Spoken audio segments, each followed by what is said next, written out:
Assalamu alaikum wa rahmatullahi wa barakatuh. My name is Faisal Mbarak. I'm a public health specialist currently with National Muslim COVID Response Committee, and our task is to make sure that the disease is controlled within the Muslim population. So today we are here to demonstrate how to put on and put off, or to wear and remove the personal protective equipment that is used during handling of the dead. Together with me is our Sheikh here, who will introduce himself. Okay, I am Salim Charo, Executive Member, National Muslim COVID-19 Response Committee, in charge of mosque compliance. And inshallah, we'll be taking you through this demonstration to ensure that no contamination is when we are donning and doffing, especially when we are washing our dead. Welcome.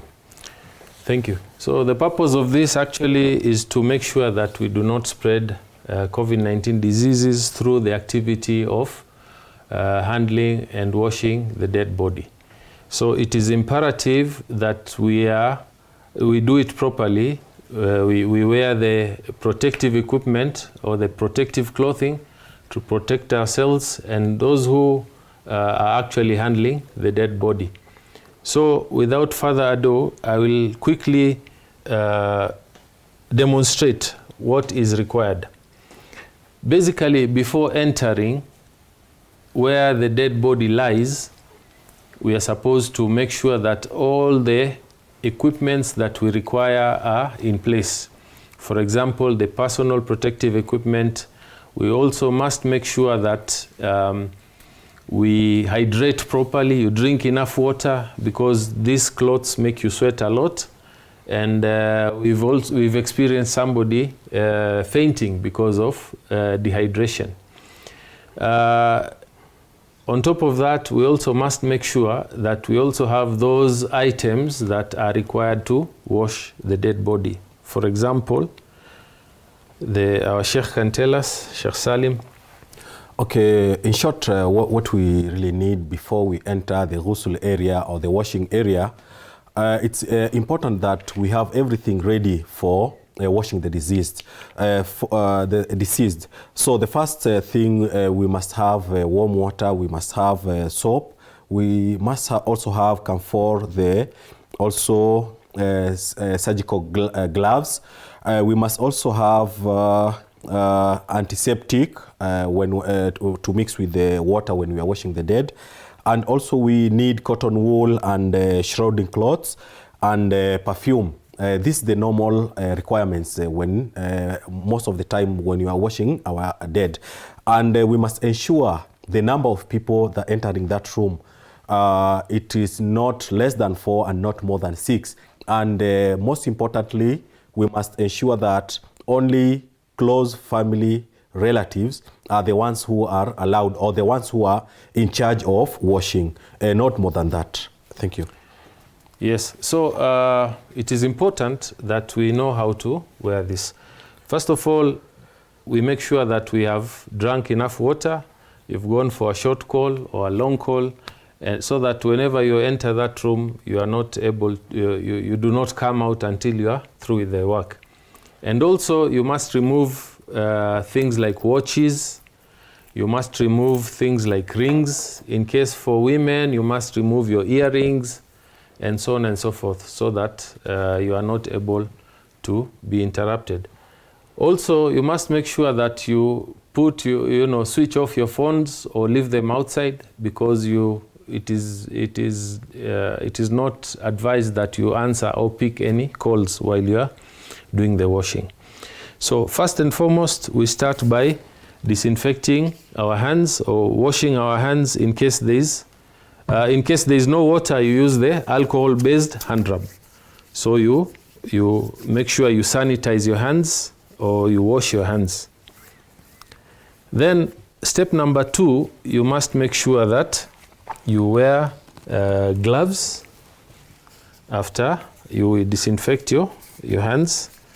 So you put on the latex rubber gloves, which will protect you from handling any contaminants from the dead body.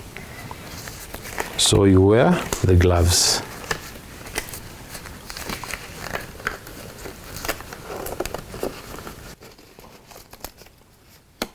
Once you wear your gloves, again you have to sanitize your hands or disinfect. Make sure you sanitize. Then you take your boots. Of course, before wearing, you must make sure that you inspect and make sure that it does not have any holes. So you wear the boots.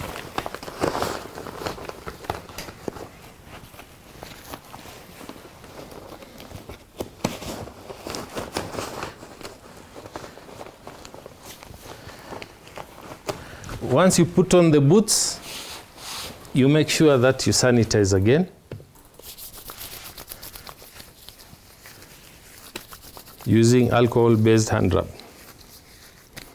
And normally, you must make sure that you have somebody who is watching you to make sure that you are doing these procedures correctly. Then, from there, you put on your mask. Here we have two types of mask. There is the surgical mask, and then there is the N95. For the surgical mask, which is more common, these masks were made to protect the patient during a surgery or in the hospital, to protect the patient so that the doctor does not transmit any microorganisms to the patient. So you find that if you wear this and go into the ghusl area, you'll find that it is likely that you can be infected from the aerosol or the air that is circulating with the virus. So the best way, if you don't have the N95 mask, you turn it upside down. Normally the dark blue side is the one that should be outside. But this time you turn it, make sure that the dark blue side is in the inside, is the inside part, and the white part is the outside. So this one will be able to give you some protection. Otherwise, you should wear the N95 mask. And normally when you wear, you make sure you do not touch the mask itself, but the straps. So you put on the straps and make sure that they are fitting properly, and do the breathing test. The breathing test, you cover the mask, make sure it is tight enough, you have adjusted to fit your nose, and then try to breathe out with force. If there is no air passing on the upper part or the lower part, then the mask is good. So you can continue with that. Then the other one now you put on is the overall. You inspect it before you put it on, make sure that it does not have any holes. Then you put on the overall.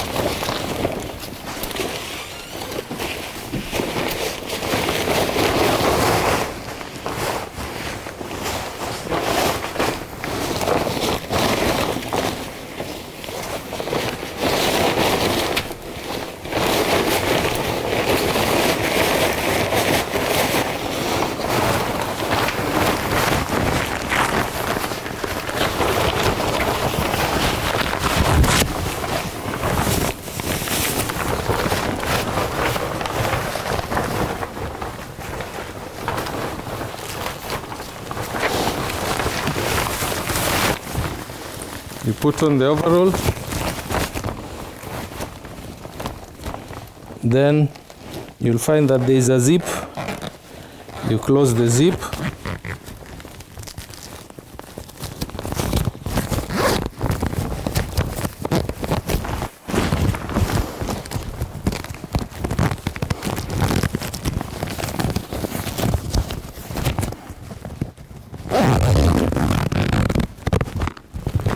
yes.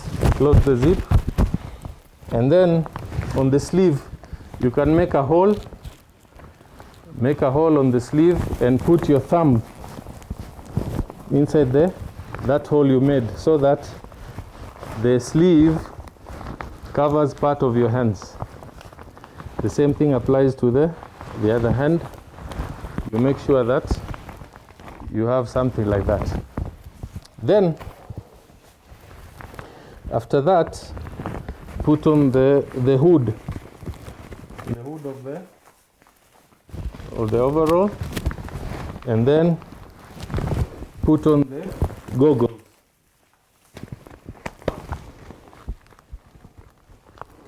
So these goggles are to protect your eyes, so that if the water splashes on you, you do not get splashed on. Then finally you put on the apron, and then this can be tied by the person who is assisting.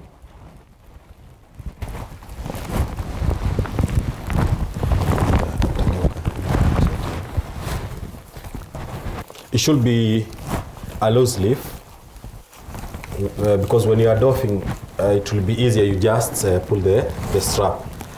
So it should be something very loose. We need to put another glove on top before that, so that you are able to. So you put on the last pair of gloves. This is called double gloving. So this is why you need somebody who will be observing you, so that if you forget any step, you are reminded. And it's very important to ensure that you have a checklist. Whoever is assisting you should have a checklist, and ensure that you are going through the process. Correct. So now you can see, after that he has to inspect you. Make sure that the personal protective equipment is fully protecting you. It does not have any breaches or any holes. So now we are ready to do the ghusl. I think one more point for those with beards, they should also ensure that they are well covered. They have well covered their beards, and we should not leave these areas. They should ensure that you have covered well. So after we have finished with the procedure, then now we go to the process called doffing. What we did was donning. Now to remove is called doffing. So when I come out of the ghusl area, there should be an area which is demarcated, a clean area and a dirty area. So if I'm coming from this direction, then this should be the dirty area. There should be a demarcation. Until I remove all my clothes, I should not cross to the other side. Right, so let's move on now to doffing. Doffing, yeah. Okay. Then he has to give me the instructions, and I will follow as the assistant. Okay, disinfect outer gloves. So we start by disinfecting the outer gloves. So I'm disinfecting the outer gloves. Next. Okay, remove apron. Then after I disinfect the outer gloves, I remove the apron. And when I remove, I do not handle the front part. I handle the inner part, not the outer part. So because the outer part has already been contaminated. So I'll handle the inner part, and then I can dispose this in the waste bag. Inspect the PPE again. Okay, disinfect our outer glove. Disinfect the outer glove. Why? Because I've handled a contaminated material. Yes. Remove boot covers. I remove the boot covers.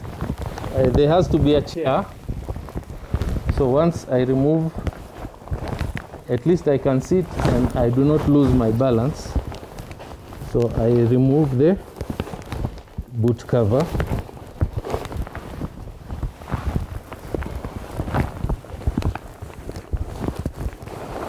So this one will go to the, again, the waste bag. Disinfect outer gloves. Then I disinfect the outer gloves.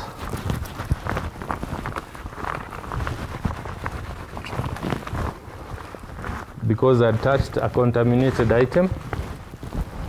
Okay, remove goggles. I remove the goggles. Now to remove the goggles, I do not touch the goggles.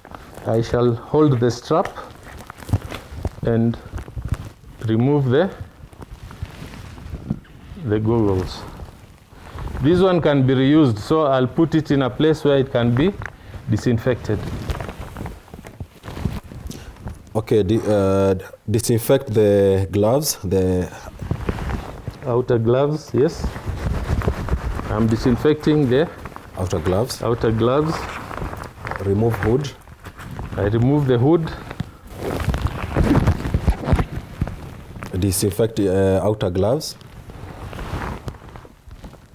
Disinfect again. Okay, remove outer gloves. Then I remove the outer gloves. When removing the gloves, I need to put the index finger into the glove, and then I remove it, make it into a ball here, and then also I put the index finger again to remove the other glove. So I'll be handling only the inside part of the glove. Then I dispose it in the waste bag. Okay, remove coverall and discard. Well, while removing the coverall, I need to locate the zip, and I start with, first of all, removing the Velcro, and then get hold of the zipper, and then I open the zip and take it till down, and then here now I only touch the inner part of the overall.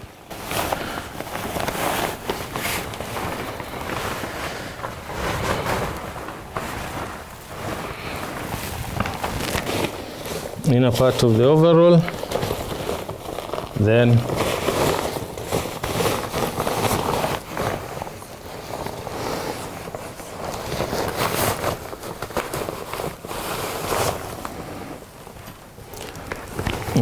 I touch only the inside part, and then I discard it in the waste bag. Okay, we have two types of coveralls. There's one that is disposable. Yes. The other one can be reused. Reused, okay. Disinfect inner gloves. I disinfect the gloves. Okay, you change the inner gloves. I remove this glove as I had explained. You remove it that way. And that way, put it in the waste bag. And then I put on another pair. And I think gloves should be used only once. Yes. Put on another pair, fresh pair of gloves. So is it advisable if they use the other gloves, the big ones? Yes, what Sheikh is asking is that, is it advisable to use the bigger gloves, the long sleeve gloves, which are waterproof? Yes, you can use them because you can be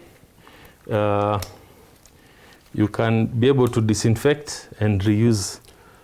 So, but you make sure that when doffing, make sure that at least you even have these ones inside, but the other bigger ones outside. Okay. Remove the N95 respirator. Then you remove the N95 respirator. You hold the straps, the rubber the elastic straps and then remove it and discard it in the waste bag. Okay, also just asking for the same question, are the N95 respirators reusable or they are only one use? Yeah, these ones you can reuse again because first of all they are quite expensive and they do not, maybe you can use it twice, then you dispose. Okay, thank you. Disinfect the gloves. You disinfect the gloves. Okay, disinfect the boots. Then you take a piece of cloth that has you know, like hypochlorite disinfectant. You take the piece of cloth, soak it in hypochlorite, and then you disinfect the gumboots. You clean the boots on top and also the bottom.